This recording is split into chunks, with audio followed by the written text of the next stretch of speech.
তোমাদের সাথে আজকে অনেক বড় একটা খুশির খবর শেয়ার করব। অনেক দিনের অপেক্ষার অবসান তোমাদের আজকে ঘটবে। কৃষ্ণকালী মায়ের নতুন মন্দিরের কাজ কিন্তু পুরোপুরি কমপ্লিট। পুরো ভিডিওটা দেখো, তাহলে তোমরা বুঝতে পারবে, কেউ স্কিপ করো না। এটা কিন্তু মায়ের আগের মন্দির, এই মন্দিরের স্থান কিন্তু পরিবর্তন করা হয়েছে। আর এই যে কৃষ্ণকালী মায়ের আগের মন্দির, এখানে কিন্তু মা নেই, মাকে কিন্তু ওখান থেকে সরিয়ে নিয়ে যাওয়া হয়েছে নতুন মন্দিরে। মায়ের মন্দিরের কাজ কিন্তু পুরোপুরি কমপ্লিট। তো এখানে কিন্তু মা নেই, এই মন্দিরে আর কেউ এসো না। Hi friends, welcome back to my channel Dalia রিভিউসে তোমাদের সকলকে ওয়েলকাম জানিয়ে আজ আমি তোমাদের সাথে নিউ ভিডিও নিয়ে চলে আসলাম। আজকের ভিডিওটা কিন্তু খুব সুন্দর খুশির একটা ভিডিও তোমাদের সাথে শেয়ার করছি। যারা আমাকে এতদিন ধরে কমেন্ট করে এসেছো কৃষ্ণকালী মায়ের মন্দির কবে খুলবে কবে খুলবে কবে খুলবে, আজকে কিন্তু সেই ভিডিওই তোমাদের সাথে শেয়ার করব। কৃষ্ণকালী মায়ের মন্দির কিন্তু খুলবে খুব তাড়াতাড়ি। মাকে কিন্তু আগের পুরনো যে মন্দির ছিল সেই মন্দির থেকে কিন্তু সরিয়ে নিয়ে যাওয়া হয়েছে নতুন মন্দিরের ওখানে। নতুন মন্দিরের ঠিকানাটা তো তোমরা সবাই জানো, বৈকুণ্ঠপুরে। এবার পুরো ঠিকানার ডিটেলস আমি তোমাদেরকে বলে দিচ্ছি। মায়ের মন্দিরের ঠিকানাটা হচ্ছে বর্ধমান কালনা রোডের ওখানে মায়ের মন্দিরটা, মানে ওখানে নামলে তোমরা টোটো অটো যা কিছু ধরে তোমরা আসতে পারবে। বালিয়াড়া হাই স্কুলের নাম বললে ওখানে নিয়ে যাবে। বালিয়াড়া হাই স্কুলের অপোজিটেই হচ্ছে কৃষ্ণকালী মায়ের নতুন মন্দির। কলকাতা থেকে কেউ যদি আসো তো হাওড়া স্টেশন থেকে, মানে বর্ধমান স্টেশনে তোমাদেরকে নামতে হবে মেনলি। বর্ধমান থেকে তোমরা ওখান থেকে টোটো অটো যাকে বলবে যে বালিয়াড়া হাই স্কুল যাবো, বা বাসে করে তোমরা আসতে পারো। ভাড়া হয়তো 25-30 টাকা মতন।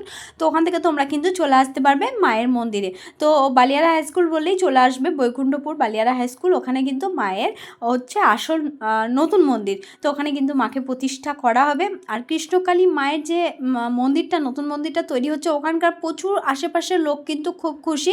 কারণ ওখানে কিন্তু যে জায়গায় মন্দিরটা মায়ের তৈরি করা হয়েছে ওখানে কিন্তু খুব একটা দোকান টোকান কিছু নেই। তো অনেক গরিব মানুষেরও কিন্তু দোকান টোকান করে সুবিধা হবে। তো প্রত্যেকটা গরিব মানুষের বলো, ওই এলাকার মানুষগুলোর অনেক সুবিধা হয়েছে। প্রত্যেকটা মানুষের মুখ থেকে শোনা খবর তোমাদের সাথে আমি শেয়ার করছি। প্রত্যেকটা মানুষের মুখ থেকেই জানা কিন্তু এই কথাটা।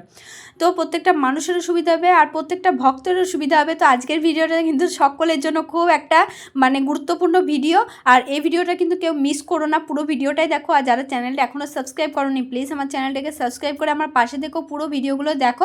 আর প্রত্যেক দিন কিন্তু আমার চ্যানেলের উপর তোমরা নজর রেখো, কারণ কালকেও আমি তোমাদের সাথে নতুন একটা ভিডিও নিয়ে আপডেট দেবো যে কবে কৃষ্ণকালী মায়ের নতুন মন্দিরটা খোলা হচ্ছে, বা কবে মাকে আবারও পুজো করা শুরু হবে, কত লক্ষ লক্ষ ভক্ত আবারও আসবে।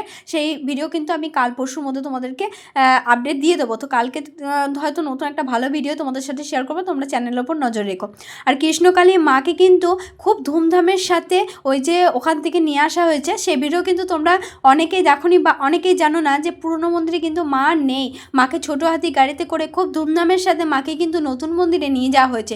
কৃষ্ণকালী মাকে কিন্তু খুব ভালোভাবে নিয়ে যাওয়া হয়েছে ওই পুরনো আগের মন্দিরের থেকে। তো মঙ্গলা মায়ের মুখের হাসিটা যদি তোমরা দেখো, তোমরা নিজেরাও অনেক খুশি হবে যে কতটা খুশি। এতদিন স্ট্রাগল করার পর এখন কিন্তু সত্যিকারের একটা ভালো খুশির খবর তোমাদের সাথে আমরা সবাই শেয়ার করতে পারছি। তো তোমরা পাশে দেখো, সাথে দেখো, নতুন নতুন ভিডিও পেতে চ্যানেলটাকে সাবস্ক্রাইব করে দিও। আর মঙ্গলা মায়ের মুখের হাসিটা দেখো কত সুন্দর, কারণ এতদিন উনি স্ট্রাগল করেছেন না, সেই জন্য মানে কৃষ্ণকালী মায়ের মন্দিরটা যে সঠিকভাবে ঠিক জায়গায় যেখানে উনি চেয়েছিলেন সেখানে মাকে বসাতে পেরেছেন, মাকে পুজো দিতে পারবেন, সেটার জন্য মুখের হাসিটা কিন্তু খুব সুন্দর। আর আমাদেরও সকলের খুশি লাগছে সত্যি করে, কৃষ্ণকালী মায়ের মন্দির খুলবে, প্রত্যেক ভক্ত কৃষ্ণকালী মায়ের মন্দিরে আসতে পারবে। তো সকলে আমার পাশে দেখো, কালকে কিন্তু খুব সুন্দর একটা ভিডিও তোমাদের সাথে শেয়ার করব, তোমরা চ্যানেলের পাশে দেখো। কালকে কিন্তু কেউ ভিডিওটা মিস করবে না, সবাই কিন্তু ভিডিওগুলো দেখো। আর আজকের মতো এই ভিডিওটা এই পর্যন্তই।